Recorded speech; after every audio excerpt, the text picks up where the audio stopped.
Tawing, huwag kang susuko ha. Lumaban ka pa.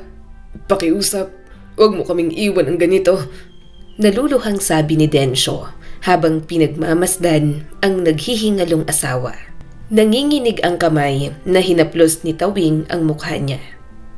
Densyo, asawa ko, ikaw nang bahala sa mga anak natin.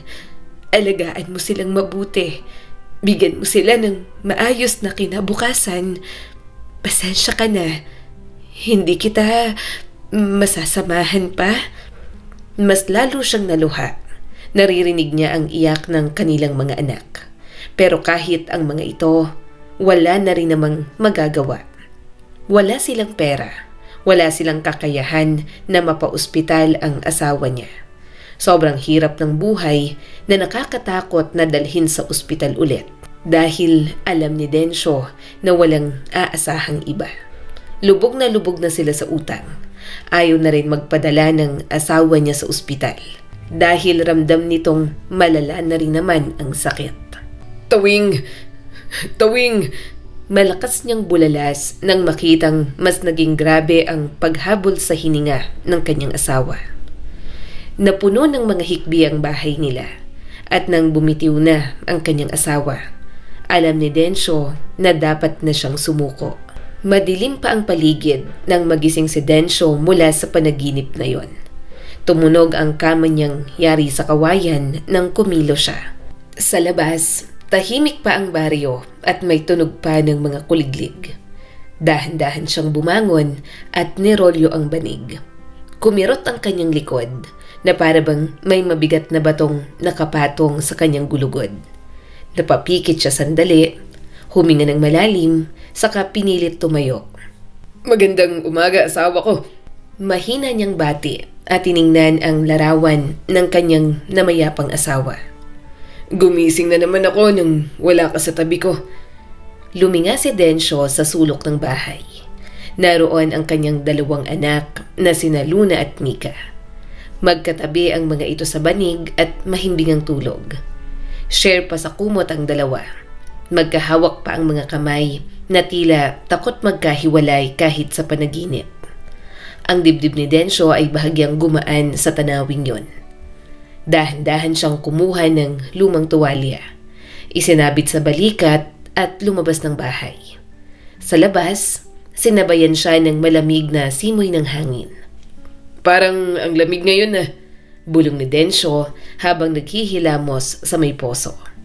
Isinuot niya ang kanyang kupas na sombrero, saka kinuha ang itak. Trabaho na naman. Sa bukid, unti-unti nang sumisilip ang liwanag ng araw.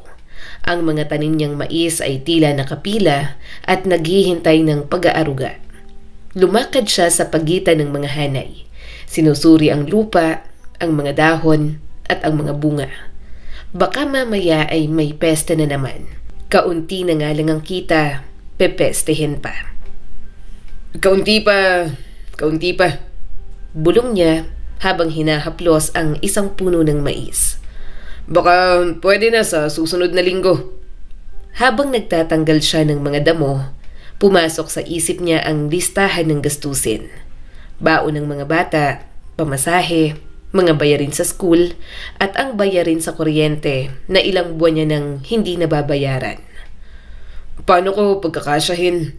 Tanong niya sa sarili.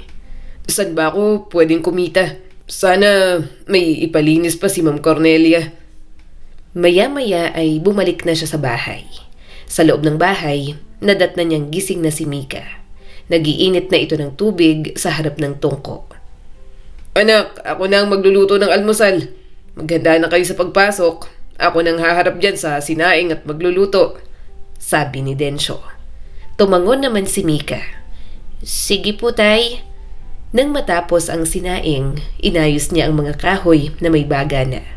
Isinala niya ang kawali at maingat na inilagay ni Densyo ang ilang pirasong tuyo. Naglaga rin siya ng kaunting talbos ng kamote na nakuha niya sa likod ng bahay. Habang nagluluto, napatingin siya sa isang lumang litrato na nakasabit sa dingding. Ang asawa niyang si Tawing, yakap ang dalawang anak nilang mas bata pa noon. Napahinto si Densyo. Pasensya na. Ginagawa ko naman ang lahat. Pero parang kulang pa rin. Parang may bumara sa kanyang lalamunan, pero pinigilan niyang umiyak. Hindi pwedeng makita ng mga bata na ganoon siya.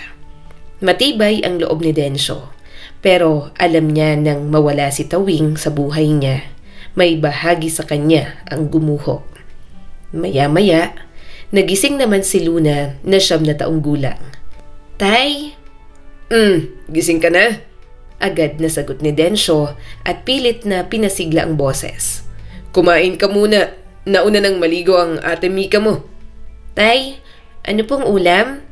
Tanong ni Luna habang inaayos ang buhok. Ngumiti si Densyo. May tuyo at talbos ng kamote. Gumawa na ako ng asin na may kalamansi. Pasensya na. Yan lang muna. Wala pa akong kita eh. Hindi ko alam kung kailan ulit tayo makakakain ng masarap. Ngumiti naman si Luna. Okay lang yan, Tay. Masarap naman ang tuyo saka talbos ng kamote.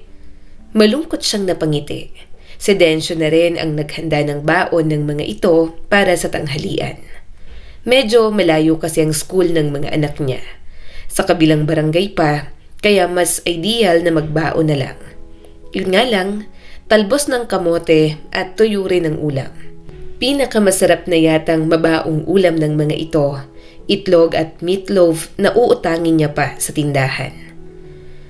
Eto lang din muna ang ulam ninyo Mahina niyang sabi. Pasensya na.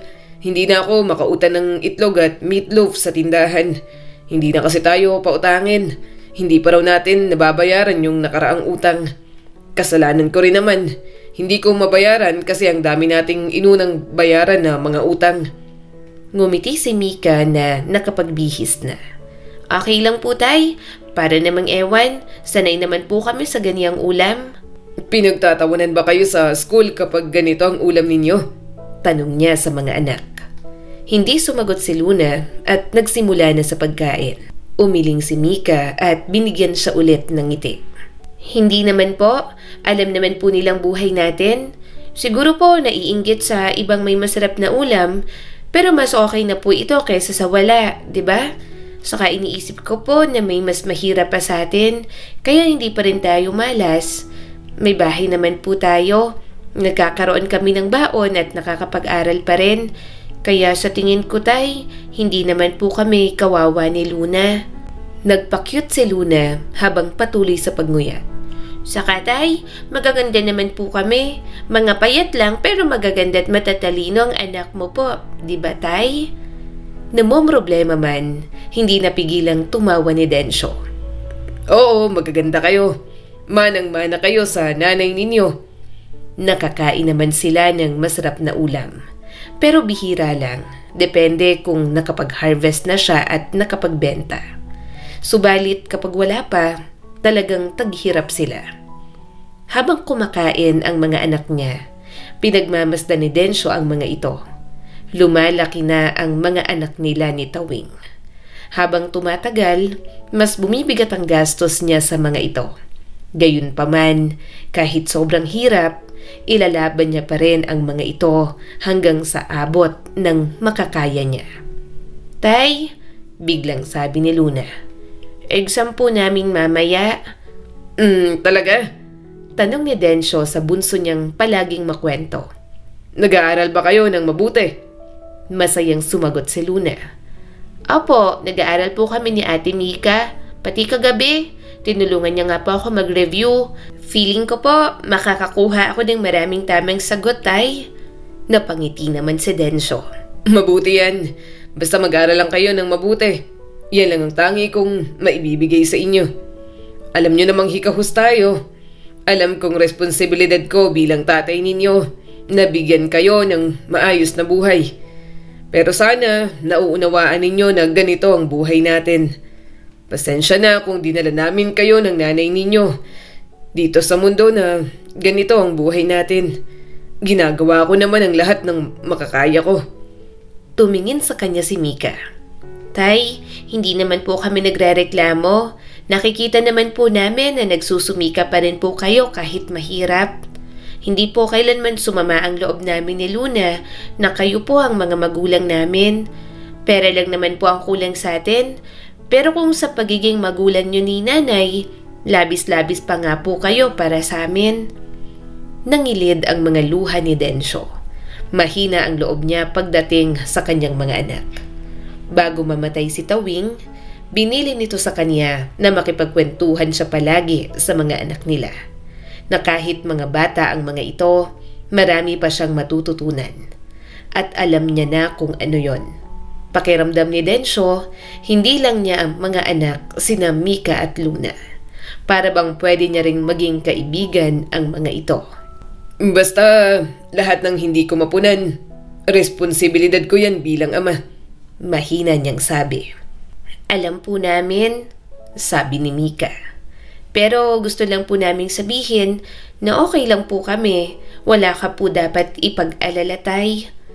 Sa mga salitang yon, parang may humaplos at sumugat ng sabay sa puso ni Densyo.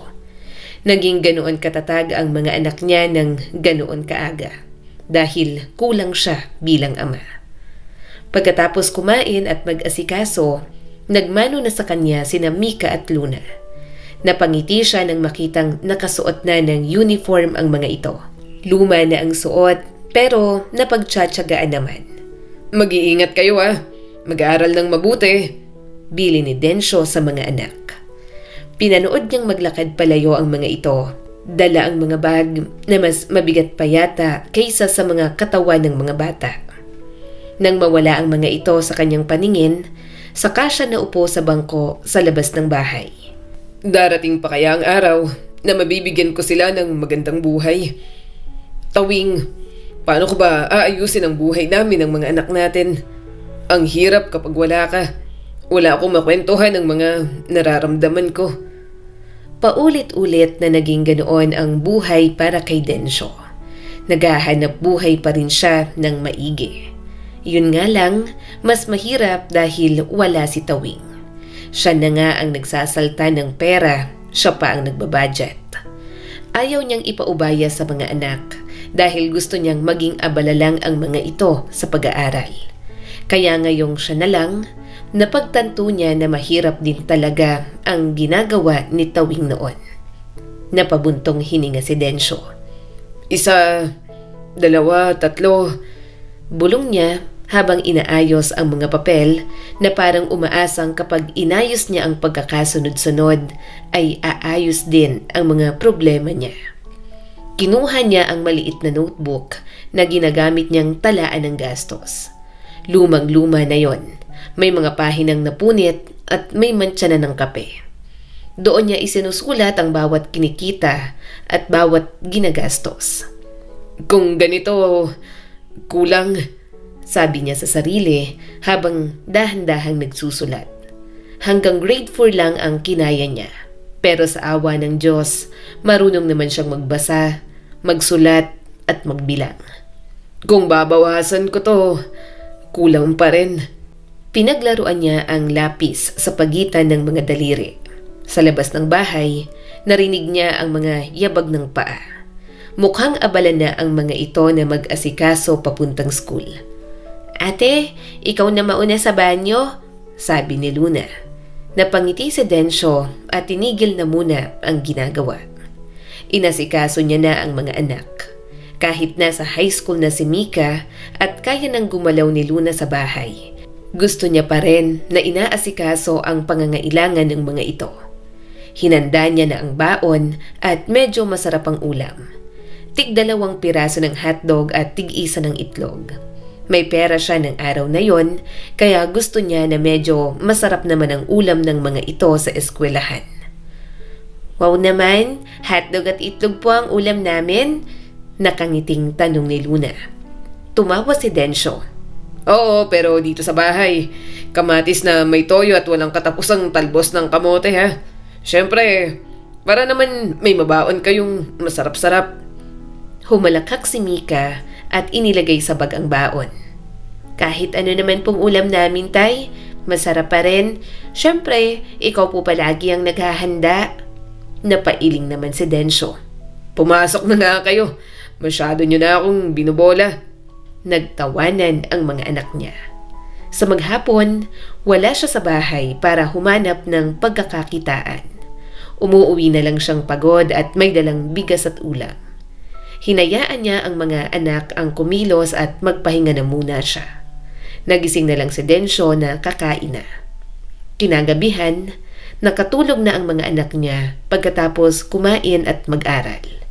Bago matulog si Densyo, palagi niyang chinecheck ang mga ito at inaayos ang mga kumot.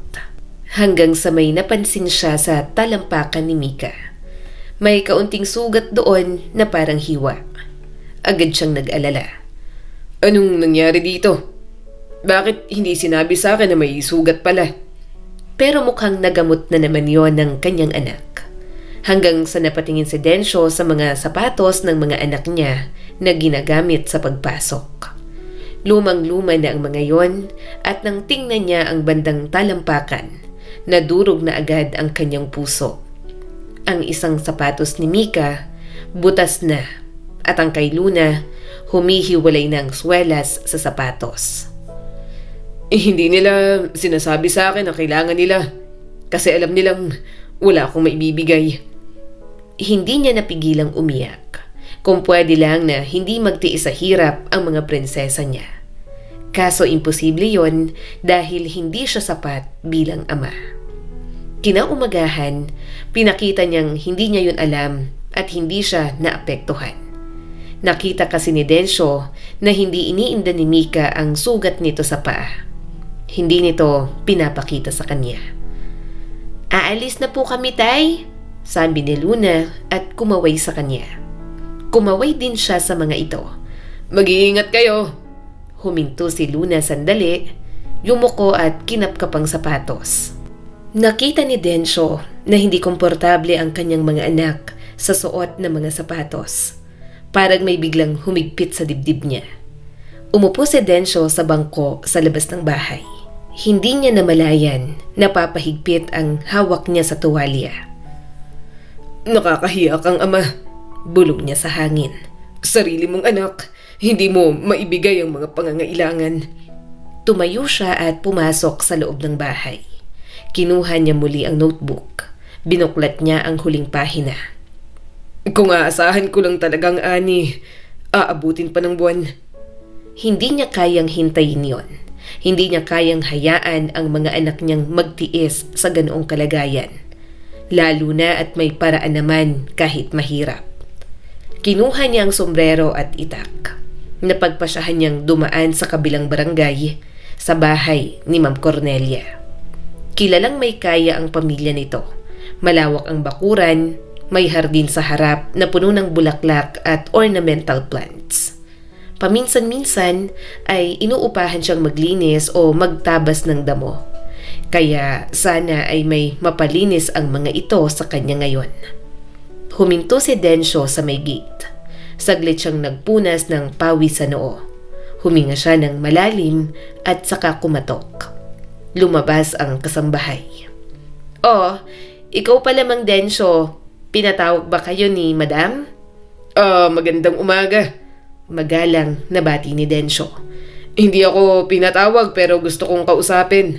Baka may kailangan silang ipatabas o ipalinis. Pinapasok naman siya ng kasambahay. Nakita siya ni Ma'am Cornelia na naka-summer hat at may hawak na gunting na ginagamit sa garden. Anong sadya mo?" Tanong ng ginang. "Nagulat naman ako na nandito ka. Hindi naman kita pinatawag. Uutang ka na naman?" Bahagya siyang lumapit. Medyo nahiya pa nga na ganoon ang bungad nito sa kanya. "Ma'am, kung may ipapagawa po kayo, ako na lang po ang kunin ninyo. Kailangan ko lang po ng kaunting kita." Tinitigan siya ng ginang. "Kakapalinis ko lang sa'yo ng bakuran ko eh. Pero sakto, sige. Linisin mo yung lupang nabili ko. Ikaw nang umasikaso doon. Tabasin mo yung mga damo, tanggalin mo yung mga tuyong dahon. Medyo malawak yon at ipapadaan ko na lang sana sa grass cutter. Kaso hindi pa dumating yung order ko kasi nasira yung grass cutter ko nung nakaraan. Pero kung gusto mo magsimula na ngayon, okay lang naman na mano-mano. Alam kong saka ka lang naman lumalapit sa akin kapag kailangan mo ng trabaho at ng pera. Pasasamahan kita dun sa lupa ko. Magpapahatid na lang ako ng pagkain sa'yo. Maraming salamat ho. Agad na sabi ni Densyo at napangiti. Mabuti na lang at mabait si Ma'am Cornelia, kahit na ang dami niya ng utang dito. Agad siyang nagsimulang magtrabaho. Mano-mano niyang tinanggal ang mga damo roon. Sinuyod ang lupa at winalis ang mga tuyong dahon. Ramdam niya ang hapdi ng araw sa batok, ang panginginig ng mga braso, pero hindi siya huminto. Habang naglilinis, pumasok sa isip niya ang mga sapatos ng anak niya. Pati sugat ni Mika sa paa, naging motivation niya rin para magpatuloy. "Mang Densyo!" Tawag ng kasambahay na nagdala ng pagkain sa kanya. "Eto raw ang tanghalian mo. Mamaya, pupunta ako rito para naman sa merienda mo." Tinanggap niya ang pagkain. Salamat. Saglit na muna siyang nagpahinga. Maya-maya ay binuksan niya ang pagkain. Galante talagang magbigay ng pagkain si Ma'am Cornelia.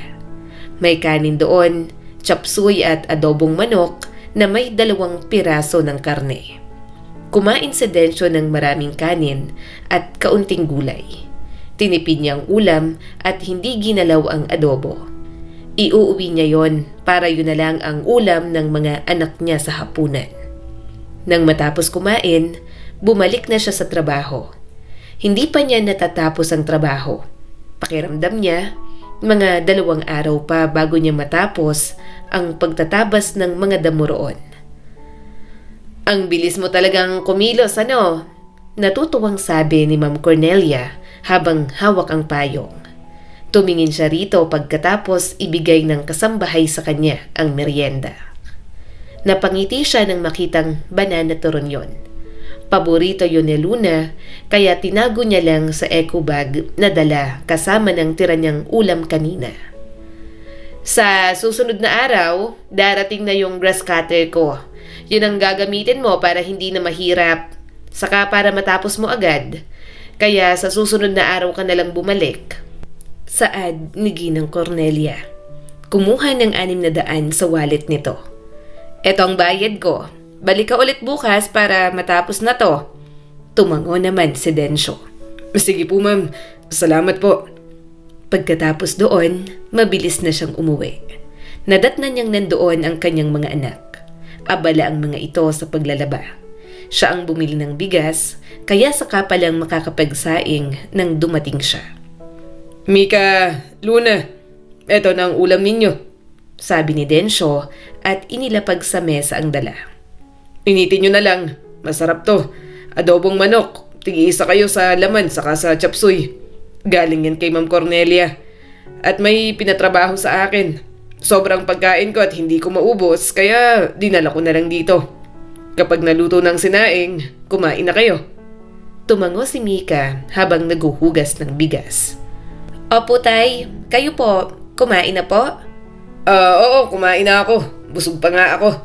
Hindi ko na nakain ng merienda ko, kaya inuwi ko na lang itong turon. Paghatian nyo ni Luna." Tumango si Densyo kahit ang totoo ay kanina pa siyang tanghali kumain. Sinabi niya na lang na busog pa siya. Kakain naman siya pero hindi na siya sasabay sa mga anak. Kapag kasi nalaman ng mga ito na gutom siya, pipilitin ng mga ito na mag-share pa sa kanya ng mga ulam na dinala niya. Mangunguha na lang siya ng talbos ng kamote mamaya at yun ang uulamin kapag nagutom. Habang abala ang mga anak ni Densyo sa mga gawain, pasimple niyang tiningnan ang mga size ng mga sapatos. Tinandaan niya yon at siya na lang ang bibili sa palengke kinabukasan. Mamamasahe pa pero wala naman siyang choice. Nanghihinayang siya sa pamasahe dahil ang mahal kapag tricycle. Karamihan kasi sa mga tao sa kanila may mga sasakyan na. Kaya kaunti na lang ang mga pasahero na nagpapahatid sa bayan. Pagdating sa palengke, agad siyang sinalubong ng ingay. Pumunta siya sa side kung saan nagtitinda ng mga damit at mga sapatos. Halos magkakapareho ang mga tinda ng mga nakasabit, nakapatong at makukulay. "Kuya, magkano ho ito?" Tanong niya at tinuturo ang isang pares na mukhang gawa sa balat. 500! Sagot ng tindera. Napangiti si Densyo. Pilit itinatago ang panghihinayang. Sige ho. Lumipat siya sa kabilang pwesto. Ito po. 200 lang. Sagot ng tindero. Plastic lang yan pero matibay na rin naman. Kinuha ni Densyo ang sapatos. Pinisilang ilalim at inamoy pa nga niya. Simpleng-simple, makintab at mukha namang tatagal sa mga anak niya. Alam niyang madaling masira ang mga yon, pero mas okay na naman ang mga ganoong sapatos kaysa magtiis ang mga anak niya sa mga sira. Sa kanya na lang siguro ibibili ng mga matitibay kapag may sapat na siyang pera. Pumili na lang siya ng design at style na sa tingin niya ay magugustuhan ni Mika at Luna. May size po ba nito para sa elementary at high school? Tanong niya. Meron. Anong size? Isa-isa niyang binanggit ang mga tinandaan niyang sukat. Nang ilabas ng tendero ang 2 pares, tahimik lang siyang tumango. Kuya, Sabi niya matapos ang ilang sandali. pwede bang kahit kaunting bawas? 2 naman ang kukunin ko. Umiling ang tendero. Wala eh. Fix na presyo na yan. Kung may tawad pa, wala na akong kikitain. Tumango na lang si Densyo. Hindi na siya nagpumilit pa. Ang mahalaga, nakabili na siya ng mga sapatos para kina Mika at Luna. Pag-uwi niya, terik na ang araw. Walang pasok, kaya nadatnan niyang nandoon lang ang mga anak niya. Pagdating sa bahay, nasumpungan ni Densyo na naglilinis ang kanyang mga anak. Tay, saan po kayo galing? Tanong ni Mika sa kanya. Sandali lang, may ipapakita ako. Ipinatong niya ang supot sa mesa. Napatingin agad si Luna na may pananabik na agad sa mukha. Ano po yan, Tay? Napangiti si Densyo. Buksan ninyo. Dahan-dahang binuksan ni Mika ang supot. Nang lumabas ang unang pares ng sapatos, napamulagat ito. Bakas ang gulat at saya sa mga mukha ng kanyang mga anak. Para sa amin po ito? Tanong ni Mika at parang hindi makapaniwala. Oo, Sagot ni Densyo. tigisa kayo. Napatili si Luna. Tay, sapatos? Wow, salamat po. Agad na sinuot ng mga ito ang sapatos. Habang pinagmamasdan ang mga anak, hindi niya napigilang mapangiti. Parang isinasayaw ang puso niya. Hindi mamahalin ang mga sapatos. Pero sa mga mata ng mga anak nila ni Tawing, parang ginto ang halaga.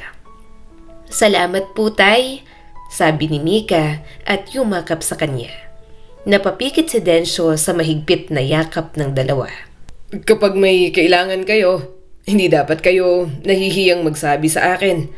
Kung hindi ko pa nakitang sira ang mga sapatos ninyo, hindi ko malalaman na kailangan na pala ninyo ng bago.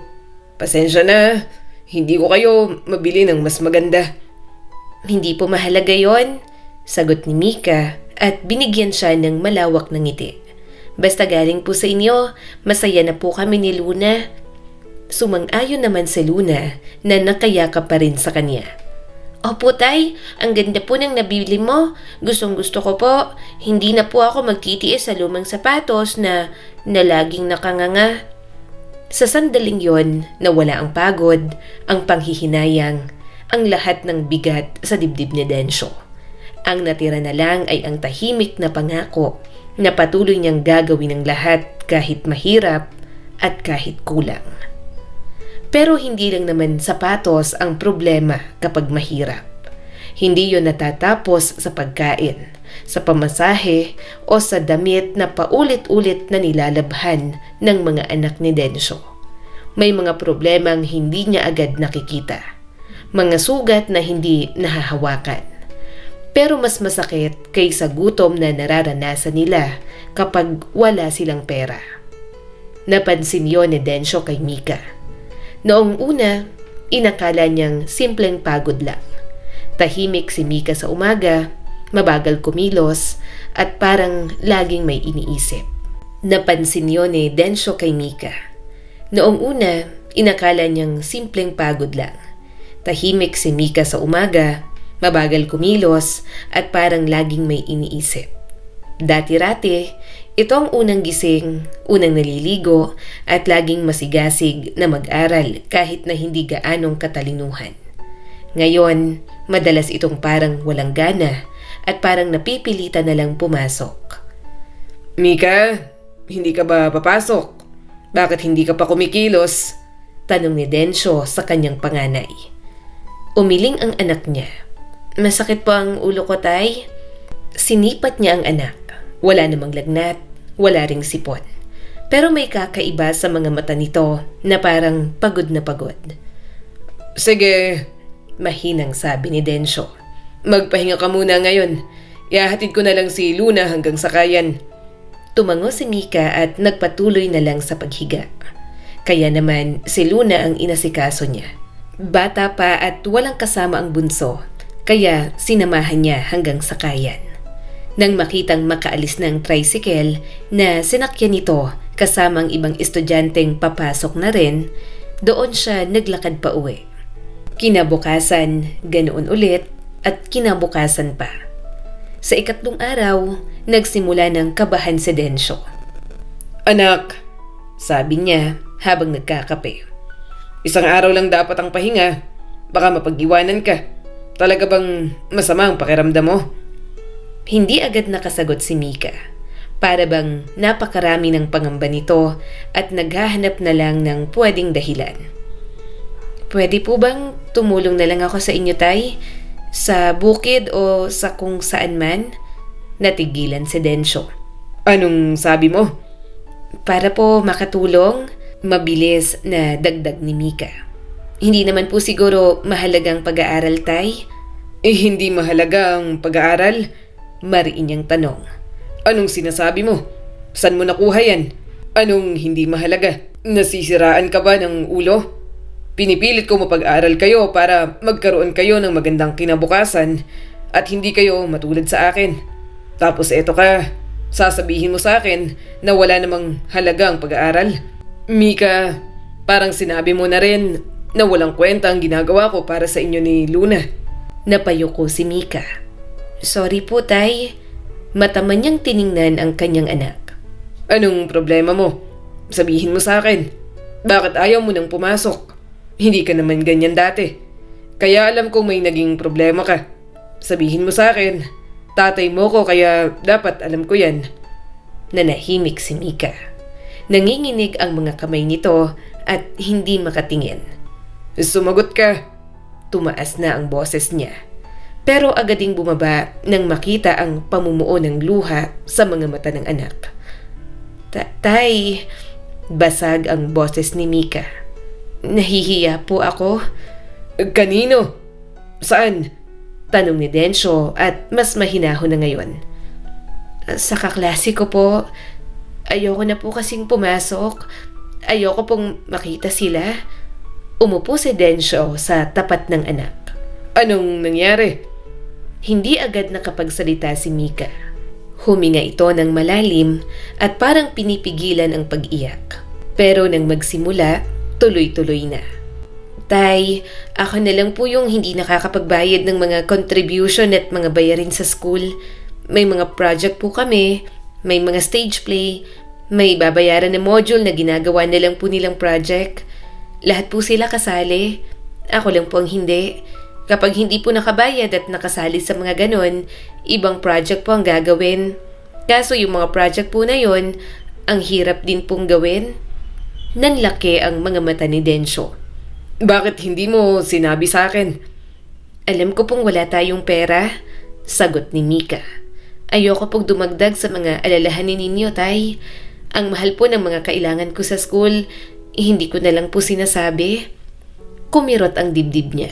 Hindi sinasabi dahil alam na wala siyang maibibigay. Pero dapat sinasabi pa rin sa kanya. Kahit sa public school nag-aaral ang mga anak niya, alam niyang marami pa ring babayaran. Kaya nga hindi siya nakapagtapos noon. Kaya nga hindi nagtiyaga ang mga magulang niya na pag-aralin siya. Pero ayaw niyang gumaya sa mga magulang niya na maaga na lang siyang pinagtrabaho at ayaw niyang maging katulad niya sina Mika at Luna na hindi nakapag-aral, na walang narating sa buhay. Tapos po, pagpapatuloy ni Mika, sabi po ng teacher ko, ni Ma'am Mendoza, sa harap ng klase, "Mika, hanggang kailan ka ganyan? Ikaw na lang ang wala." Sabi niya po, magkano lang daw po yung mga bayarin, hindi ko pa raw po mabayaran. Nanigas ang panga ni Densyo. Pinatayo niya po ako. Umiiyak na si Mika ngayon. Sinisingil niya po ako. Sabi niya kung hindi raw po ako makakasama sa stage play, wala raw po akong grade, wala rin akong project. Hindi ko po kasi magawa yung project na iba, mas mahal po yun. Tapos nagtawanan po ang mga kaklase ko, kaya pakiramdam ko po, napahiya po ako. Napahawak si Densyo sa mesa. Parang may sumuntok sa sikmura niya. Galit na galit ang kanyang kalooban. Bilang ama, masakit para sa kanya na ituring na ganoon ang kanyang anak. Pagtawanan na si Densyo ng lahat. Huwag lang ang mga pinakamamahal nilang mga anak ni Tawing. Kasama po lahat ng kaklase ko, dugtong ni Mika. Ako lang po ang hindi. Tay, parang wala po akong silbi doon, kaya ayoko na pong pumasok. Nahihiya lang po ako. Hindi naman din po ako makapag-aral ng maayos. Hindi na napigilan ni Densyo ang sarili. Hinila niya ang anak at niyakap ito ng mahigpit.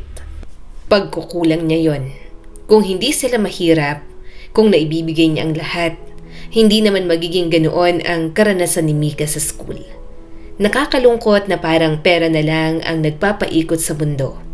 Pero ganoon na yata talaga ang batas ng buhay. Anak, Nanginginig ang boses niya. wala kang kasalanan. Narinig mo? Wala. Babalik ka sa school. Mag-aral ka ng mabuti. Patunayan mo na magaling ka ron, na hindi ka dapat pinagtatawanan. Sasamahan kita. Pupunta tayo ron para maayos yan. Pero sa loob-loob niya, galit na galit siya. Kinabukasan, sumama siya kay Mika sa school. Tahimik ang kanyang anak sa tabi niya, hawak ang bag at halatang natatakot. Dumiretso sila sa guidance office. May irereklamo ho sana ako. Pinapasok naman sila. Pinakinggan siya ng guidance counselor. Isinalaysay niya ang lahat. Ang paghihiya, ang paniningil sa harap ng klase, ang pagtawa ng mga kaklase ni Mika. Hindi ho tama yon, Sabi ni Densyo at pigil ang emosyon. Hindi kasalanan ng anak ko na mahirap kami. Alam ko pong may pagkukulang ako. Pero tama ho bang ipahiya ang anak ko na gusto lang namang mag-aral ng mabuti? Tumango ang counselor. Tatawagin po namin ang advisor niya, si Ma'am Mendoza po, hindi ba? Nagkatinginan silang dalawa ni Mika. Napayuko ito at naluluha na naman. Inakbayan na lang ni Densyo ang anak at hinaplos ang braso nito. Dumating ang teacher ni Mika na nakataas ang kilay at tuwid ang likod. Habang kinakausap, kitang-kita ni Densyo ang yabang kay Ma'am Mendoza. Ni hindi nga sila sulyap ang mag-ama. Para bang mga dumilang sila roon sa loob ng guidance office.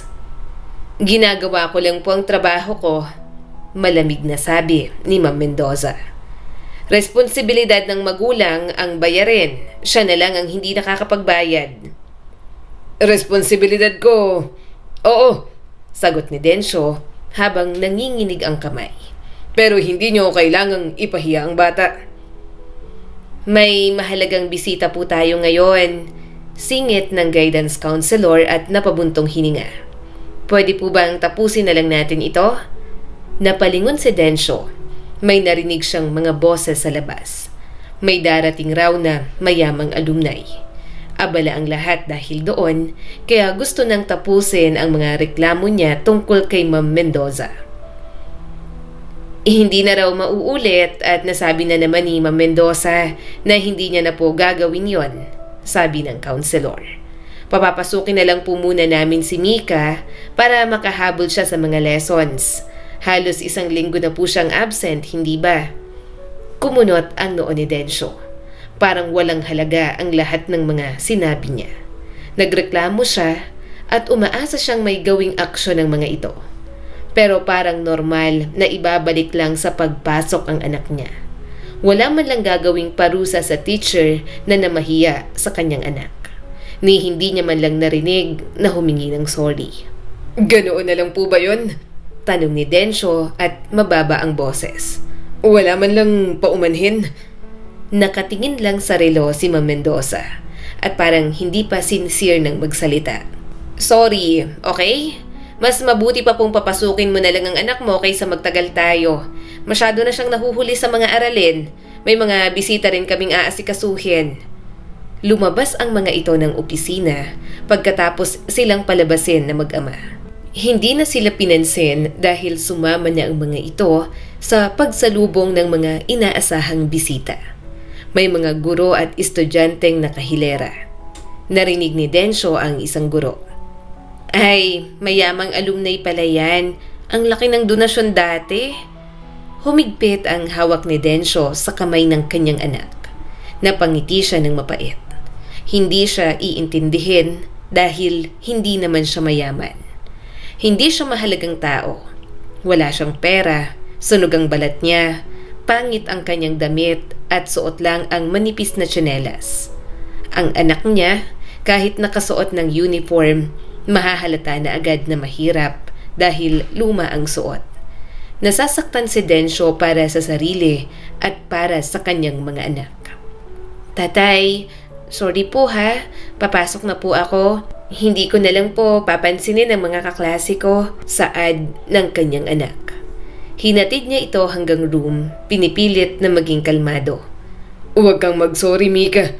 Wala ka namang kasalanan. Sige, mag-aral ka ng mabuti. Sabay kayo umuwi ni Luna. Tumango si Mika at niyakap siya. Ingat po sa pag-uwi, tay. Mag-aaral na po ako ng mabuti. Hindi na lang po ako magpapa-apekto.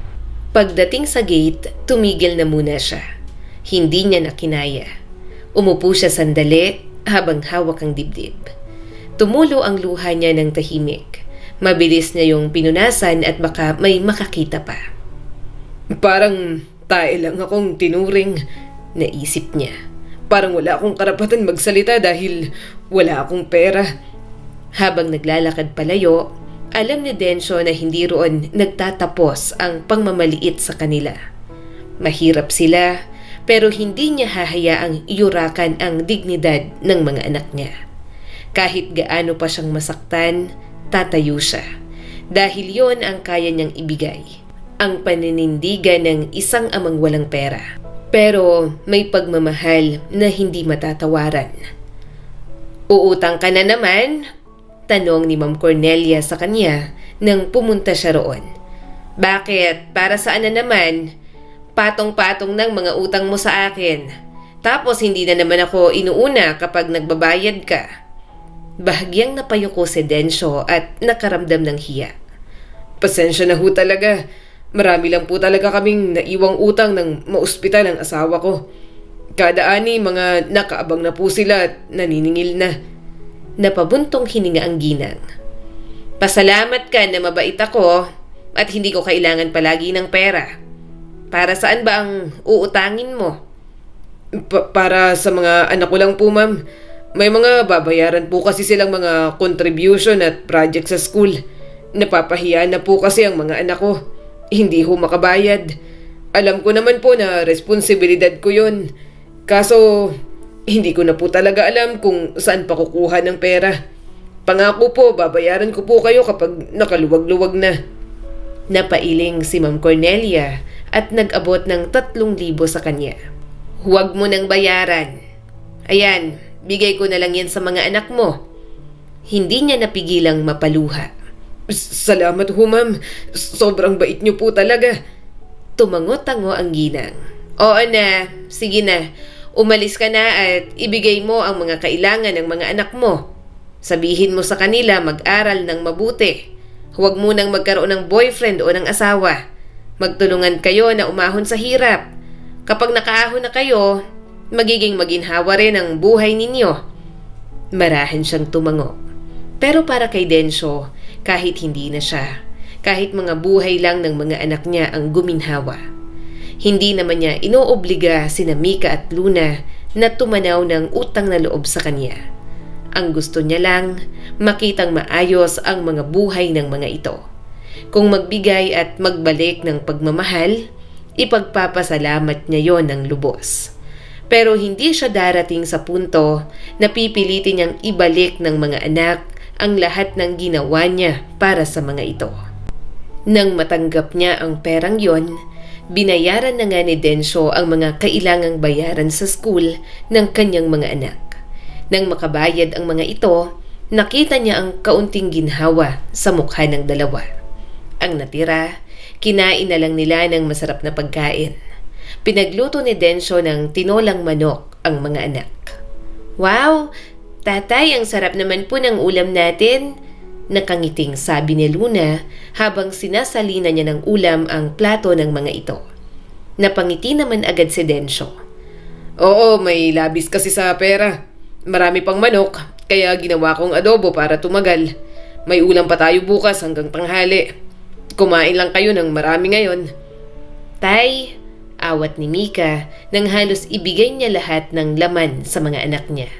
"Akin na po yung sa leeg, sa inyo na po itong hita." Umupo na si Densyo at sumandok na ng kanin. Hindi na.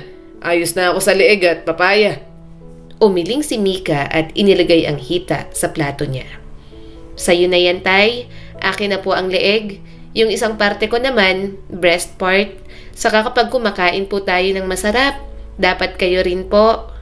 Mas pagod po kayo kaysa sa amin, kaya dapat mas marami ang sa inyo. Mas marami po dapat kayong kainin." Napangiti si Densyo sa kabaitan ng kanyang mga anak. Nagsimula na rin siyang kumain. Habang kumakain, tinanong siya ni Mika kung saan niya nakukuha ang pambayad sa mga kailangang bayaran ng mga ito sa paaralan.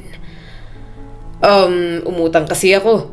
Saad ni Densyo at tumingin sa mga anak. Umutang ulit ako kay Ma'am Cornelia. Hindi ko na kasi matiis na hindi ninyo mabayaran yon. Ayoko nang napapahiya kayo sa kahit na kanino. Hayaan nyo na. Mababayaran ko rin siya pagdating ng araw. Mabait naman siya at nakakapaghintay. Saka itong inutang ko nitong huli. Ang sabi niya ay bigay na raw sa inyong magkapatid. Basta mag-aral daw kayo ng mabuti.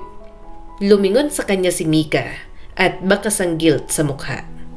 "Pasensya na po kayo, Tay. Lubog na nga po tayo sa utang. Mas lalo pang nalulubog dahil po sa mga pangangailangan namin ni Luna sa school." Dinaan niya sa tawa yon. Anak, ikaw naman ang parang ewan. Alam mo, tatay ninyo ako. Hindi ako mayaman. Pero kaya kong gawin ang lahat para sa inyo. Nangako ako sa nanay ninyo na aalagaan ko kayo. At sisikapin na mabigyan kayo ng magandang kinabukasan. Kaya huwag ka sanang makaramdam ng ganyan. Sa mga lumipas na buwan, mga taon, palaging kapakanan ng mga anak niya ang kanyang inuuna.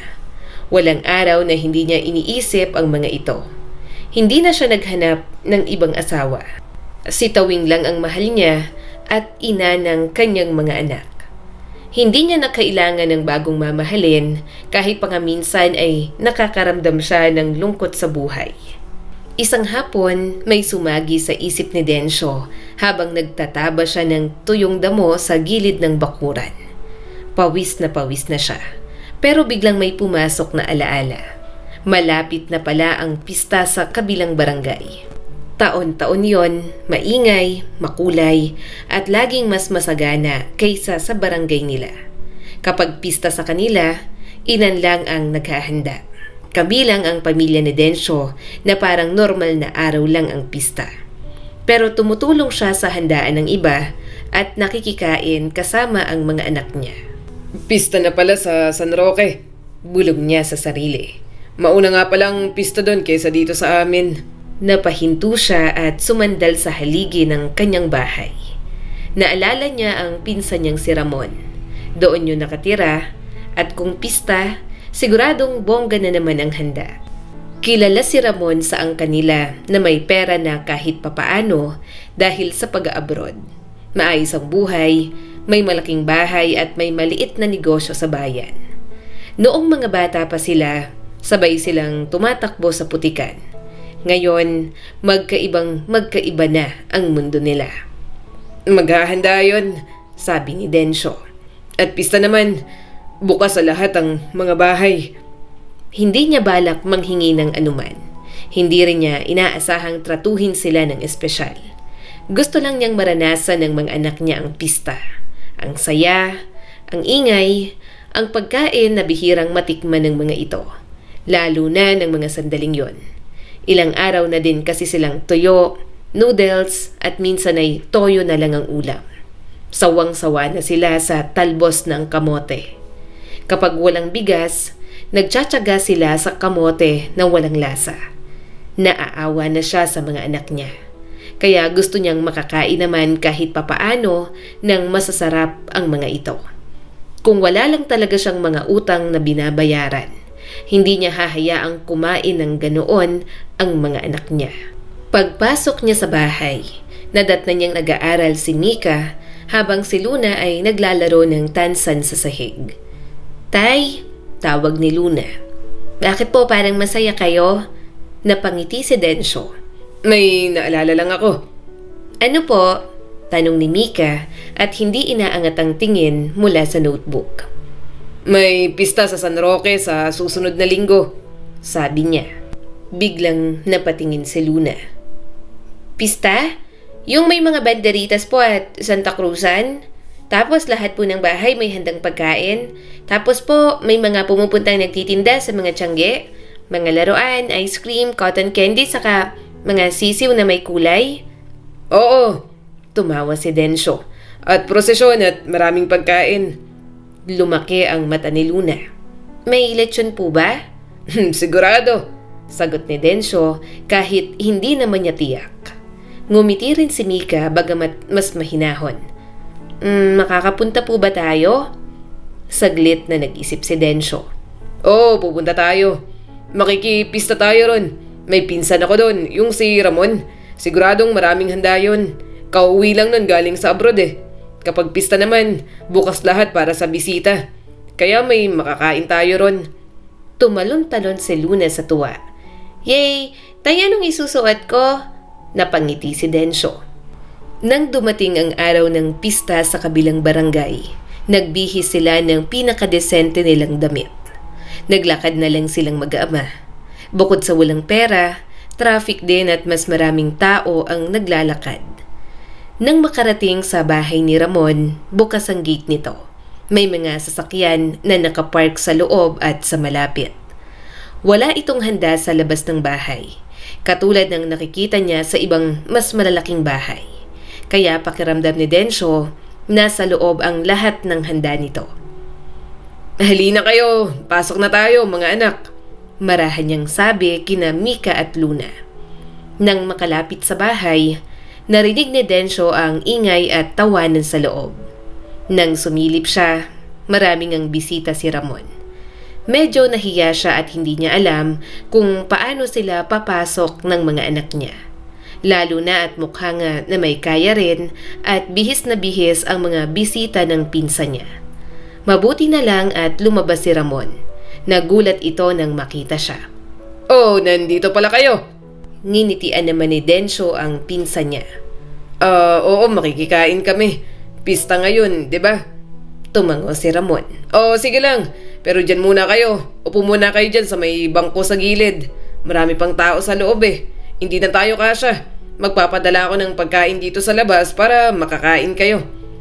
Umupo naman silang mag-aama roon. "Salamat. Medyo nahihiya nga kaming pumasok sa loob. Parang mga bigate ng mga bisita mo." Tumawa naman si Ramon. Kaya inaasikaso ko talaga." Maya-maya ay umalis na si Ramon sa harap nila. Habang nakaupo, naririnig pa rin nila ang mga tao sa loob. Sa may pinto, nakita niyang maraming handa sa lamesa.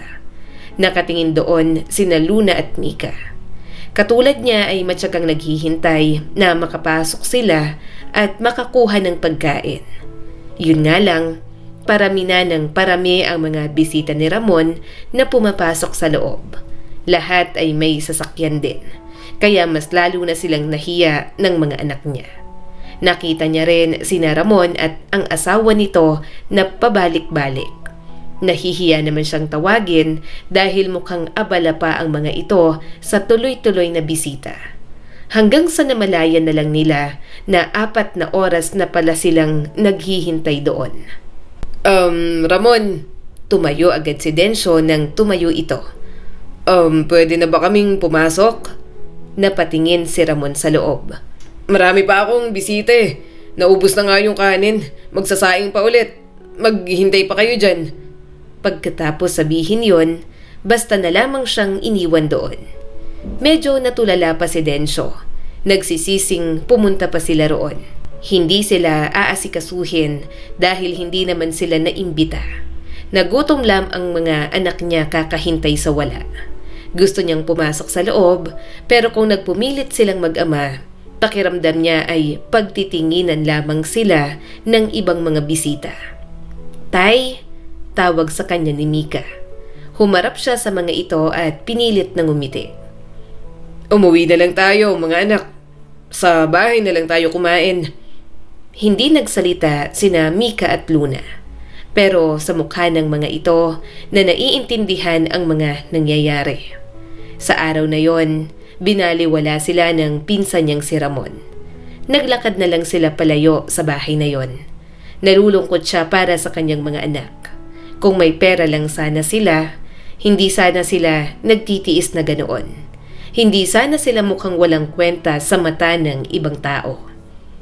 Mika, Tanong ng isang binatilyo na mukhang kaklase ni Mika. May dala itong isang case ng Red Horse. nandito pala kayo. Napatingin si Mika sa kanya bago sa kaklase nito. "Ano ba yun, Carlo?" Tumawa naman ito. Ang sungit mo palagi sa akin. Kumunot ang noo ni Densyo. Alam niyang hindi maayos si Mika sa mga kaklase nito.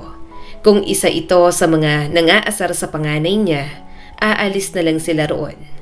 Pero sa nakikita niya kay Mika ay mukhang asarang magkaibigan lang yon. "Tay," sabi ni Luna, sabay hila sa kanyang kamay. "Crush niyan si Ate Mika?" Nanlaki ang mga mata ni Mika. "Hoy Luna, imbento ka?" Ngumuso si Luna. "Bakit? Totoo naman eh, nakatanggap ka nga ng love letter, di ba?" Hindi na nagugustuhan ni Densyo ang naririnig. Ano? "Tay, hindi ko naman crush yan," bulalas agad ni Mika. "Tara na nga po." Pighate, busted sa crush. Peking tumawa si Carlo na mukhang napahiya. Pero pista po sa amin dito. Kumain na po ba kayo? Daan po kayo sa amin, marami kaming handa. Tinaasan ni Densyo ng kilay si Carlo. At ano, para mapormahan mo ang anak ko? Akala mo, makukuha mo ang boto ko sa ganyan mo? Tumawa ang binatilyo na halatang may halong kaba. Wala ho. Hindi naman po ako crush ng anak ninyo. Saka gusto ko po talaga kayong imbitahan. Bukas naman po para sa lahat ang mga handa namin. Halina po kayo. Sinamaan niya naman ng tingin si Carlo. Sumunod pa rin silang mag-ama. Hindi yun tatanggihan ni Densyo. Gutom na sila at matagal silang naghintay kay Ramon kanina. Nang makarating, malaki ang bahay kung saan nakatira si Carlo. May handa sa loob at may handa rin sa labas para sa mga taong kumakain kahit hindi na imbitado. Napakamot sa ulo si Carlo nang bigyan sila ng mga plato. Wala na po palang bakanteng lamesa. Saglit lang po, ihahanap ko po kayo. Kumuha na po kayo ng pagkain. Umiling naman si Densyo at pumila kasama ang mga anak. Wag na, kami nang bahala. Okay lang kahit nakatayo kaming kumain. Medyo natawa si Carlo at saglit pang sumulyap kay Mika. Sige po, kain po kayo ng marami. Inakbayan ni Densyo si Mika para hindi matingnan ng binatilyo. Kakain kami ng marami pero hindi mo tititigan ang anak ko. Bawal pang mag-boyfriend ang anak ko hanggang hindi pa nakakatapos ng kolehiyo. Baka mamaya isumbat mo pa sa amin tong kumain kami ng mga handa ninyo. Nanlaki ang mga mata ni Carlo. Hindi ho. Kumain lang po kayo dyan. Ipagpapabalot ko po kayo. Saka ako rin naman po, bawal pang mag-girlfriend. Talaga? Sabi ng mga magulang mo? Tanong ni Densyo. Humalakhak ang binatilyo. Hindi po. Sabi ko lang, syempre sabi nyo, bawal pang mag-boyfriend ang gusto kong girlfriend. Hindi na nakapagpigil si Mika na hampasin ng plato si Carlo. "Sira ulo ka ba? Tay, hindi ko yan gusto. Napailing na lang si Densyo. Tawang-tawa naman si Luna na nakahawak sa braso niya. May nagkakagusto man, alam niyang may disiplina si Mika. Nakikita niya naman sa anak niya. Parang puputok na sa inis sa mga pagporma ni Carlo. Maya-maya, iniwan na sila ni Carlo roon. Kumuha naman sila ng pagkain sa lamesa. May kanin at ibang klase ng ulam. Siya na ang nagsandok para sa mga anak niya na nahihiya pang kumuha. Mamaya na lang sila babalik para sa dessert. Nang makahanap ng space kung saan sila tatayo, doon na sila kumain ng nakatayo. Habang kumakain si Densyo, pinagmamasdan niya sina Mika at Luna na kumakain na rin. Halatang gutom na rin ang mga ito. Maya-maya, bumalik si Carlo at sinimulan silang asikasuhin. Kumuha ito ng lumang lamesang plastik at inayos sa harap nila. Kumuha rin ito ng mga lumang upuan sa loob ng bahay. Dito na po kayo umupo. Kinuha rin ni Carlo ang upuan na may foam. Dito ka naman umupo, Mika, para hindi masaktan ang puwet mo. Inirapan ni Mika ang binatilyo. Ang kapal ng mukha mong gumanito sa harap pa talaga ng tatay ko, ha? Tumawa si Carlo at tumingin sa kanya. Maya-maya'y umalis ulit ito. Pagbalik, may dala ng isang plato ng lechon na mukhang kinuha nito mula sa handa sa loob. Walang hiyang pinakita sa kanila kung gaano ka-espesyal kapag si Mika. Naglagay ba naman ng malaking piraso ng balat ng lechon sa plato ni Mika. Sa yan, ubusin mo, crush. Nakangiting sabi ni Carlo. Inis naman si Mika, pero hindi na makaapela dahil nakikikain lang sila. Tawa ng tawa si Luna. Si Densyo naman, matamang tinitigan si Carlo na parang timang na nagpapapansin sa kanyang anak. Sa dessert, lalapit na sana sila ulit sa lamesa, pero mabilis na naglapag si Carlo ng leche flan, fruit salad at buko pandan. Kaya nang matapos, talagang busog na busog sila. Bago umalis, akala ni Densyo ay hindi totoo. Pero talagang may abot pa na mga pabalot si Carlo. Salamat, saad ni Densyo. Salamat sa pagpapakain. Pero hindi ako boto sa'yo. Tumawa si Carlo. Alam ko po, ayaw nga sa akin ang anak ninyo. Umirap naman si Mika. Mabuti alam mo, pero salamat na rin. Salamat sa pagkain saka pinabalot mo para sa amin. Habang naglalakad pa uwi, nagkukwentuhan silang mag-aama. Nalaman niya kay Luna na bagong dayo pala si Carlo sa lugar nila. Bagong kaklase lang ni Mika at ang taong madalas magbigay ng pagkain sa mga anak niya. Hindi ako crush noon, naawa lang yun sa akin, sabi ni Mika at nakatingin sa kalsadang dinadaanan nila.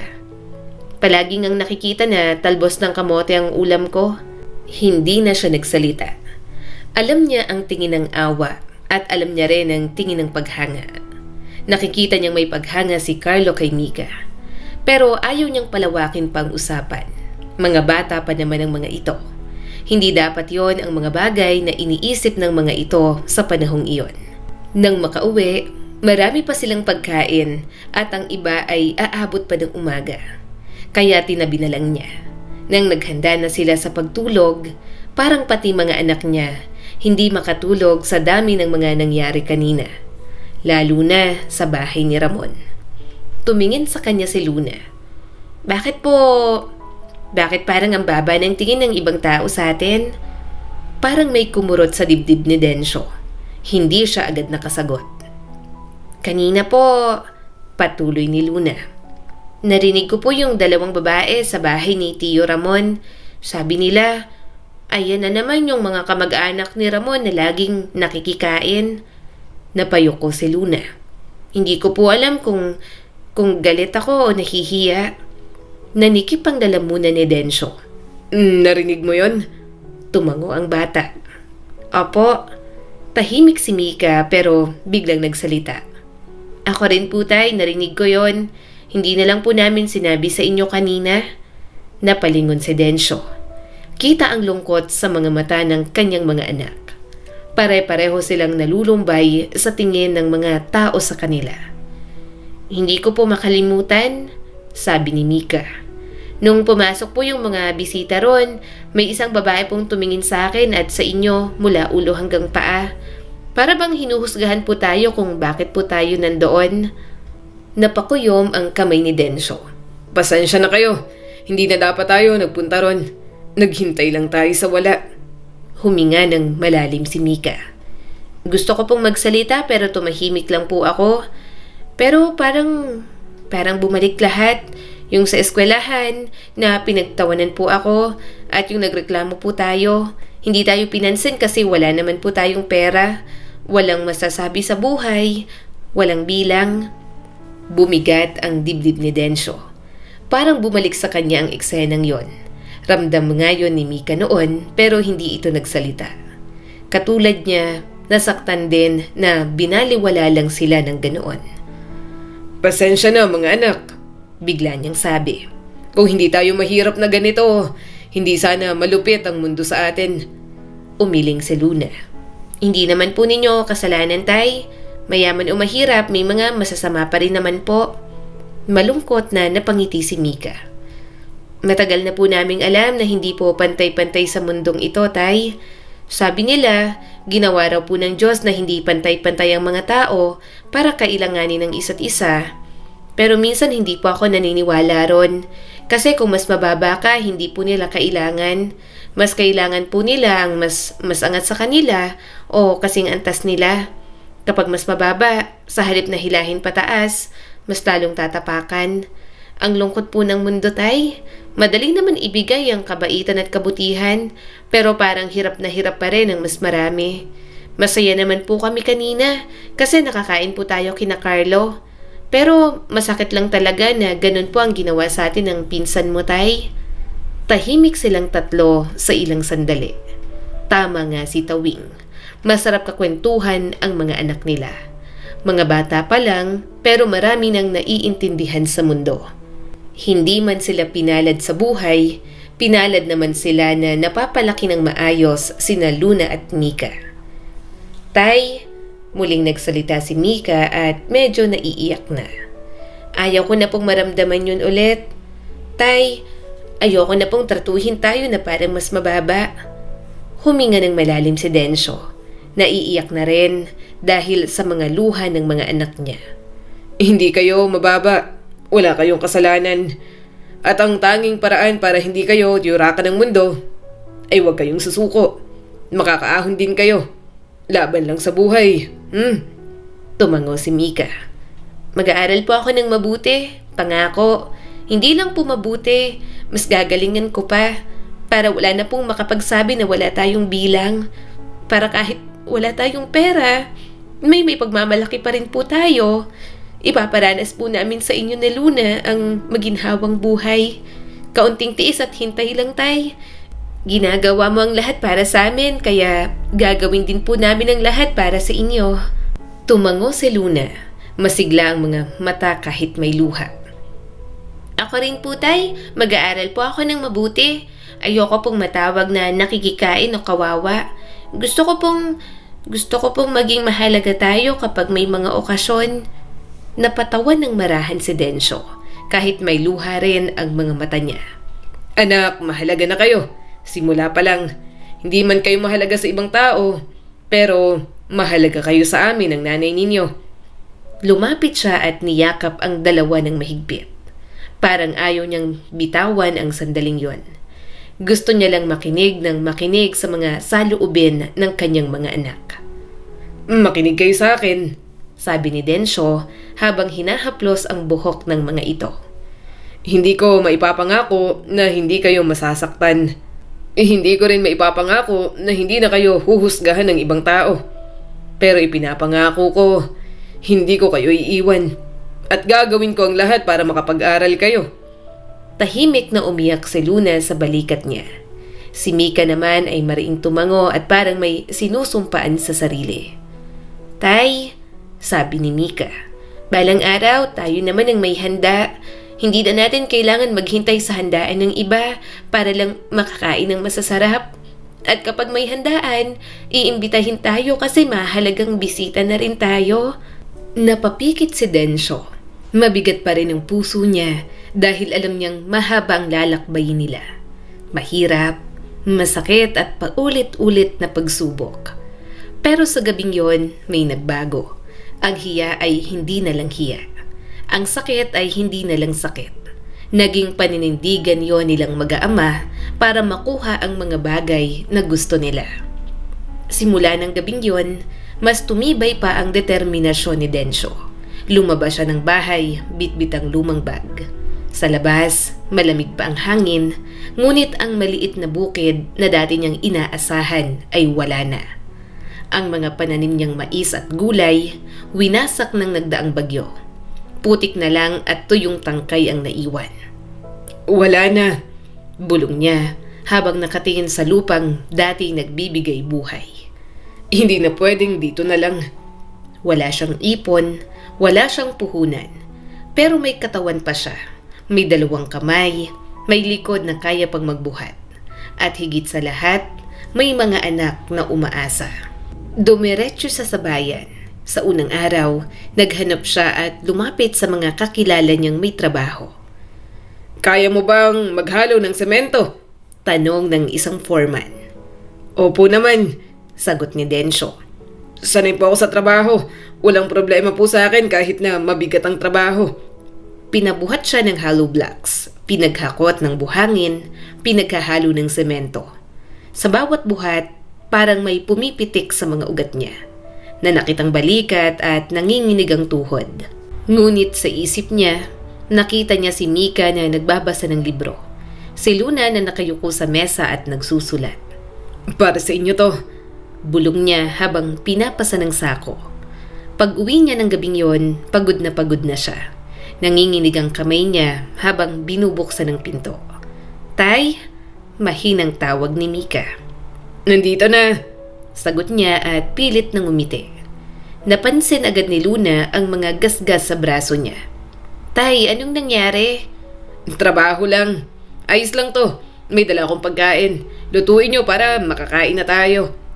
Habang nagpapahinga, inasikaso siya ng kanyang mga anak. Hindi kailangan utusan dahil talagang nagkukusa na ang mga ito. Pagdating sa gawaing bahay, talagang masisipag ang mga anak niya.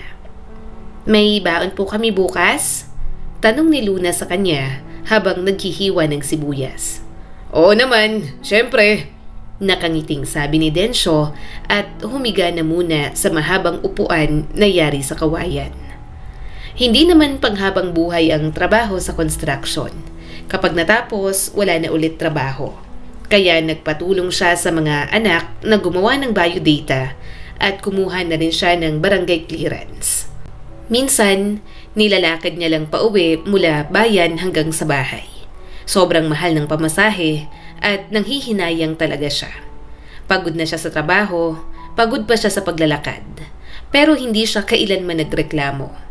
Pumunta siya sa pier at doon naman naghanap ng trabaho.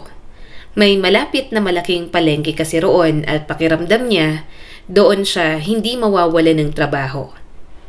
Kargador po, tanong niya sa bantay. Tiningnan siya mula ulo hanggang paa. Kaya mo?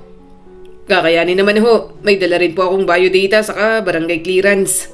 Sa awa ng Diyos, madali naman siyang natanggap. Doon, nagbuhat siya ng mga sako ng bigas, mga banyera ng isda at kung ano-ano pa. Halos kilala na nga siya sa buong palengke dahil lahat ng trabaho pinapatos niya na para lang kumita ng malaki. Lumipas ang mga araw, naging linggo hanggang sa naging mga buwan. Kung walang construction, may linis bakuran. Kung hindi kargador, naglalako na lang siya ng kung ano-ano.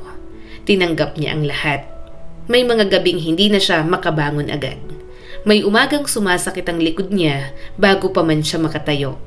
Pero tuwing naiisip niyang baka sumuko ang katawan niya, bumabalik sa kanya ang tinig ni Mika at Luna.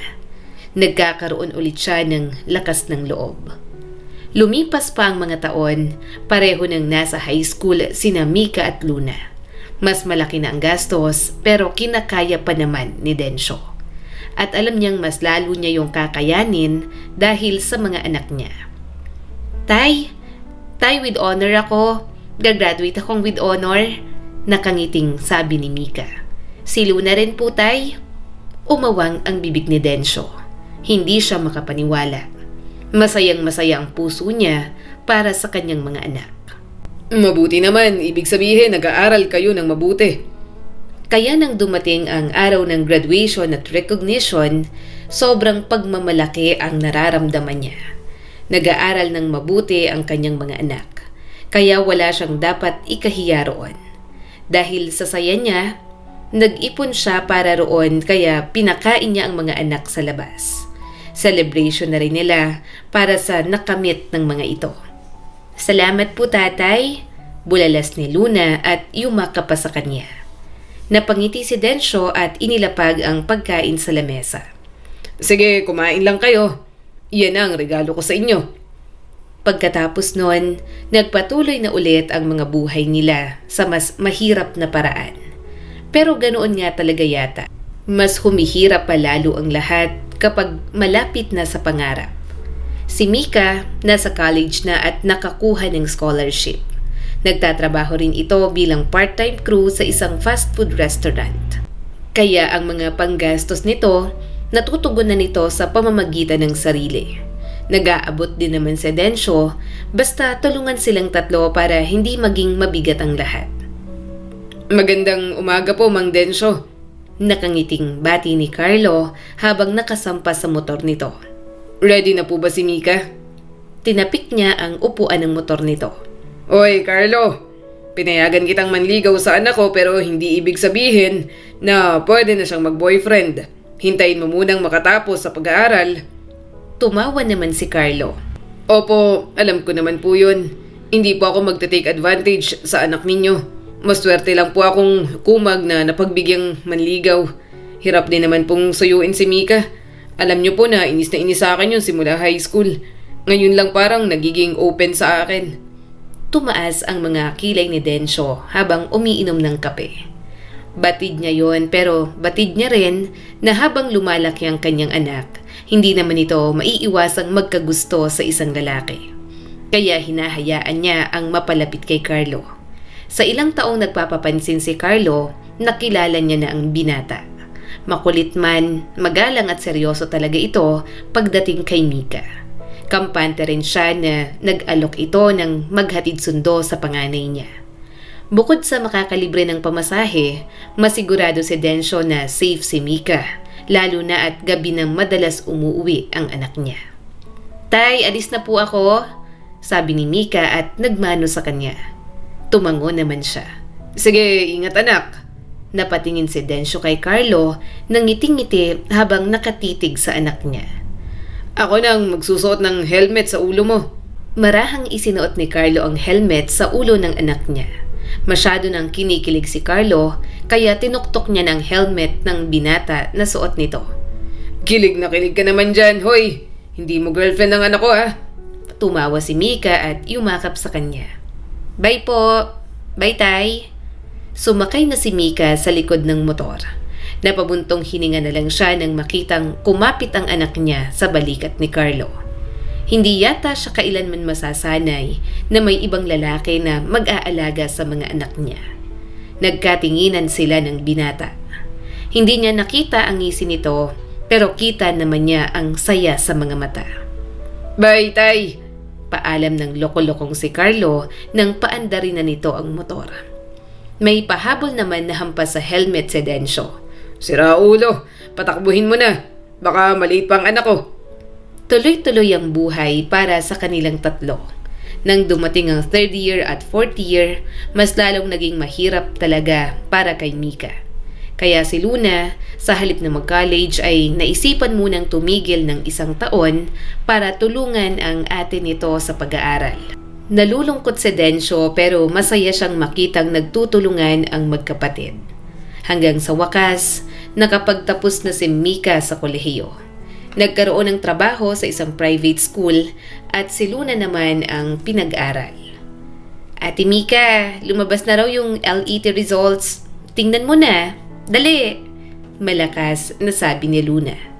Natigilan naman si Densyo at pumasok ng bahay.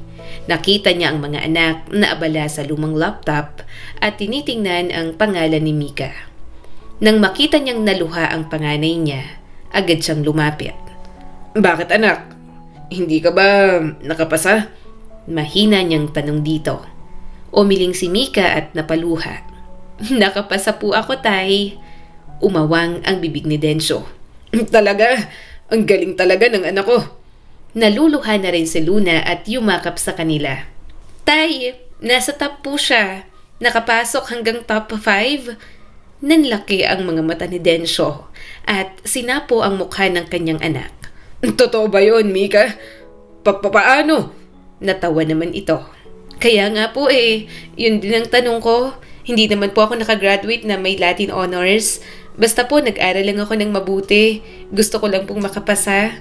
Hindi ko po inasahan na makakapasok ako sa top. Sa wakas, may teacher na siyang anak. Napatapos niya na si Mika. Si Luna na lang at alam niyang hindi na gaanong mahirap dahil tumutulong na si Mika. Sa kolehiyo, kumuha ng BS Accountancy si Luna. Nag-aral ito ng mabuti katulad ni Mika. Makalipas ng mga taon, nakagraduate din ang bunso niya at nakapasa sa board exam. Ang saya-saya ko. Nakatapos kayong dalawa. Nakangiting sabi ni Densyo habang dinidisplay ang mga larawan ng kanyang mga anak sa may dingding. Napatingin siya sa larawan ni Tawing. Tawing, nakita mo ba? Napatapos ko sila sa pag-aaral. May teacher at accountant na tayo. Nabigyan na natin sila ng magandang kinabukasan. Dahil may trabaho na ang kanyang mga anak, paunti-unti ay nabayaran na nila ang kanilang mga utang. Inuna talaga nila yon bago ang lahat para wala na silang isipin pa. Nang matapos ang lahat ng obligasyon sa mga utang, nagtulong-tulong naman si Mika at Luna na magpagawa ang bahay nila. Inisip niya na hindi na naman kailangan, pero naisip niya rin na kapag wala na siya, sa mga ito rin naman mapupunta ang bahay. Kaya okay lang nagastusan. Tatay, happy birthday! Nakangiting bati ni Mika. Ano gusto niyong gawin sa birthday ninyo? Gusto niyong maghanda? Natawa naman si Densyo. Wag na. Nakakahiya. Ayokong mapagastos kayo. Tumaas ang mga kilay ni Luna. Tay, kami rin. Nahihiya sa inyo na nagtatrabaho po kayo ng maigi para sa aming dalawa ni ate. Tiningnan niya ang mga ito. Siyempre, mahal ko kayo. Tatay niyo ako kaya natural na gagawin ko yun. Tatay ka namin, mahal ka po namin. Kaya gagawin po namin ito. Maghahanda tayo ha. Isi-celebrate po natin ang birthday mo. Magaya ka na po ng mga tao, saka papayagan po namin kayong mag-inom. Nakangiting sabi ni Mika. Ngumisi naman agad si Densyo. Sige na nga, bahala kayo. Nahihiya si Densyo na maipaghanda ng ganoon ng mga anak niya. Pero sa kaibuturan ng kanyang puso, may nananabik na bahagi. Nananabik dahil yun ang unang beses na may maghahanda para sa birthday niya. Kaya nang dumating ang araw na naghanda para sa kanya, medyo nagulat siya sa dami ng pinahanda ni Mika at Luna. Kaya halos lahat inimbitahan na ni Densyo. Bukod doon, may regalo pa ang mga anak niya na pera at kung ano-anong gamit. Sobra kung mag-spoil si Densyo ng dalawa niyang anak. Sabi ko naman sa'yo, giginhawa ang buhay ninyo. Nagsikap kayong mag-aama. Kaya ayan, nakangiting sabi ni Ma'am Cornelia. Napangiti naman si Densyo habang pinagmamasdan ang mga anak niya na kasama ang mga asawa ng mga ito. Kaya nga po, parang nung mga bata pa sila, parang sobrang imposible ng lahat ng ito. Pero ngayon, sobrang saya ko na makita silang maganda ang kinabukasan at masasaya. Dahil may mga sariling buhay na ang mga anak niya, mag-isa lang siya sa bahay. Inaabalan niya na lang ang sarili sa pag-aalaga ng mga manok, baboy at kambing. Abala rin siya sa kanyang mga pananim. Hindi naman sobrang malayo ang kanyang mga anak. Malapit lang ang bahay ng mga ito sa kanya, kaya nadadalaw pa rin siya. Nasa kabilang barangay lang. Minsan ay doon pa natutulog sa bahay niya ang kanyang mga apo. Talagang nagpagawa ng bahay na malapit ang mga anak niya para naman makasama siya. Uutang ka? Tanong ni Densyo kay Ramon na pinsan niya. Bahagya itong napayuko at halata ang pagod sa mukha. Oo, kung meron sana. Habang tinititigan niya ito, naalala ni Densyo ang ginawa nito noon sa kanilang mag-aama. Pinaghintay sila at hindi inasikaso noong may handaan sa mga ito. Medyo hindi makapaniwala si Densyo na bumabaliktad talaga ang mundo ng bawat tao. May kaya si Ramon at mayabang dati. Pero ngayon, naghihirap na. Walang malapitang ibang kaibigan na ka-level nito. Nagtsatsaga na lang sa pagiging tricycle driver dahil hindi na makabalik sa abroad. Oo, wala na akong malapitan. Ikaw na lang ang naisip ko. Baka naman may mapahiram ka sa akin. Nahihiyang sabi ni Ramon. Napabuntong hininga si Densyo. Kung tutuusin, pwede na siyang gumanti. Nasa posisyon na siya para magyabang, para magmalaki, at para ipamukha dito ang mga kahambugan nito noon. Pero hindi ganoon si Densyo. Nagbago man ang buhay nila, umangat man ang kanilang estado, hindi siya kailanman tumingin ng mapangmataas sa mga taong mas mababa na sa kanya ngayon. Hindi siya tutulad sa mga ito. Hindi niya babaliwalain ang mga natutunan niya sa buhay para ipagmalaki ang mayroon siya ngayon. Sige, pero sasabihin ko sa mga anak ko. Ang mga yun kasi, hinahayaan kong magdesisyon para sa akin. Sa kanila naman galing ang pera ko ngayon. Kapag pumayag sila, pahihiramin kita ng pera. Saad ni Densyo. Kaya nang dumating ang weekend at tumambay ang mga anak at mga apo niya sa bahay, sinabi niya ang nangyari. Naghanap lang siya ng tiyempo dahil alam naman ng mga ito ang nangyari noon. May sasabihin nga pala ako sa inyo, sabi ni Densyo, mahinahon ngunit seryoso ang mukha. Ano po yun, Tay? Tanong ni Luna habang naghihiwa ng mga patatas. Umupo si Densyo sa harap ng mga ito. Abalang mga anak niya sa kusina. Kapag pumupunta ang mga ito, palaging abala sa pagluluto ang dalawa. Nagpunta kanina si Ramon, panimula niya. Biglang tumigas ang mukha ni Mika. Si Tio Ramon? Bakit po? Uutang daw. Diretsong sagot ni Densyo. Kumunot ang noo ng mga anak niya. Halatang hindi nagustuhan ang kanyang mga sinabi. Hindi po pwede, Tay. Mabilis na sabi ni Mika at tumayo pa sa kinauupuan. Alam niyo naman po kung ano siya dati. Oo nga po, dagdag ni Luna at may nahulog pa na patatas. Nung wala tayo, pinahiya niya tayo. Pinaghintay na parang wala tayong halaga. Tahimik lang si Densyo. Hinayaan niyang lumabas ang galit ng mga anak. Alam niyang may pinanggagalingan yon. Yun din kasi ang isa sa mga naging motivation ng mga ito para maging successful sa buhay. Hindi po namin makakalimutan, patuloy ni Mika. Hindi po namin nakakalimutan kung paano niya tayo tratuhin. Ngayon nagipit siya, sa atin siya lalapit. Masama po ang ugali niya, Tay, dagdag pa ni Luna. Hindi po siya nagbago, baka kapag nakabangon ulit, ganun pa rin. Huminga ng malalim si Densyo. Alam ko, mahinahon niyang sabi. Hindi ako nakakalimutan ang ginawa niya. Kung ganun po, wag niyo na po siyang pautangin. Hindi po natin obligasyon yon, mariing sabi ni Mika. Dahan-dahang nagsalita si Densyo. Mga anak, may mga bagay akong gustong ipaalala sa inyo. Naalala niyo ba nung tayo ang walang-wala? Nung pinagtatawanan tayo?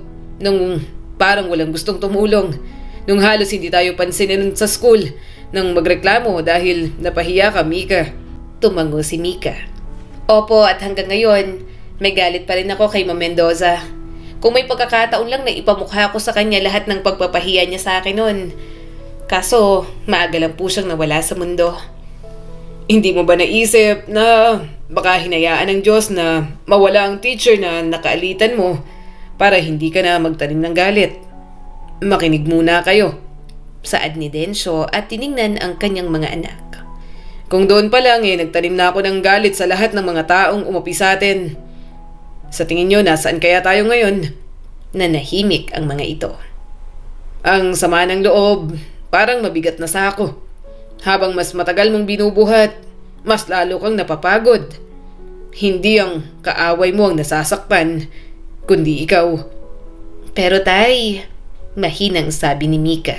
Masakit pa rin po. Ang hirap din magtanim ng sama ng loob sa mga taong katulad nila. Oo, sagot ni Densyo. Masakit at hindi ko kayo sinisisi kung galit kayo. Karapatan niyo yun. Wala akong magagawa sa mga nararamdaman ninyo. Lumapit siya at ipinatong ang kamay sa mesa. Pero ayokong ang galit ang magdidikta ng magiging ugali niyo sa buhay. Tahimik na tumulo ang mga luha ni Luna. Ayoko rin pong maging masamang tao, pero ayokong lalapit sila ngayon kung kailan mayroon na po tayo. Kasi nung sila naman po ang meron, hindi naman po nila tayo pinakinggan o pinansin. Ngumiti ng bahagya si Densyo. At tama ka dyan. Pero gusto kong piliin ang maging mabuti kahit minsan mas mahirap yun. Tumahimik ang magkapatid, kita ang paglalaban sa loob ng mga ito. Hindi para sa kanya, kundi para sa inyo, dagdag ni Densyo. Para po sa amin? Tanong ni Luna. Oo, para makita nyo na kahit may dahilan kayong gumante, pinili nyo pa rin maging mabuting tao. Hindi para masabi niyang mabuti kayo, kundi para alam ninyo sa inyong mga sarili na hindi kayo naging katulad ng mga taong nanakit sa inyo. Pinagmasdan niya ang kanyang mga anak.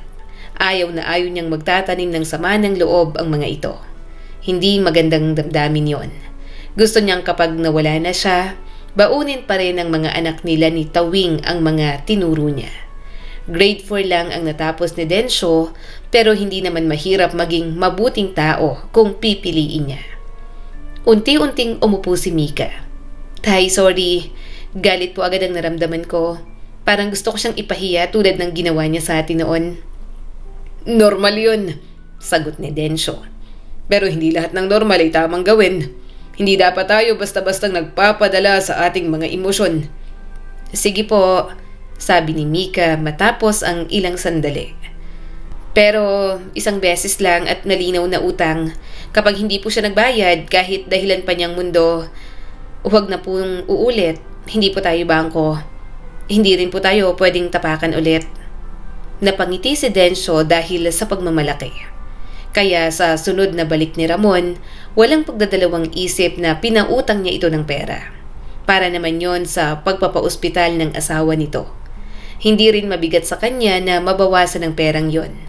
Wala naman siyang masyadong pinagkakagastusan. Ang dami mo namang handa, Mang Densyo, natatawang sabi ng kanyang kapitbahay. Tumawa naman si Densyo. Pinagsamang handa lang yan ng mga anak ko. Kumain pa kayo. Marami pang pagkain. Kain lang ng kain. Maya-maya ay nakita niya si Ramon. Kasama nito ang mga anak. Makikipista rin sa kanila. Sa halip na talikuran, pinuntahan niya ang mga ito at binigyan ng tig-iisang mga plato. Pumasok na kayo. Kumuha na lang kayo ng pagkain gusto nyo at maghanap ng lamesa. Tipid na ngumiti si Ramon. Salamat.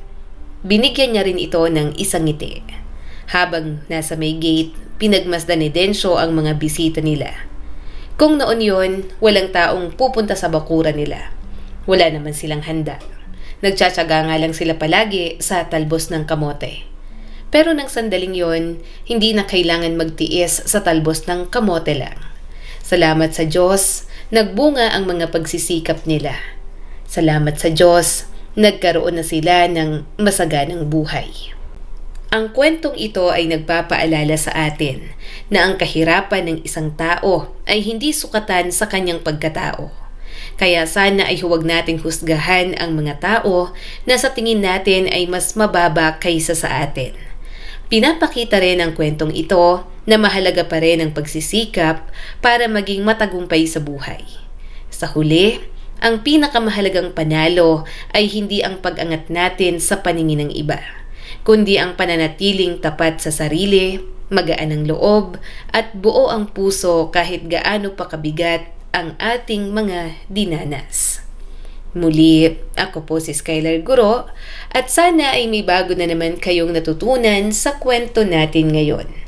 Maraming salamat po.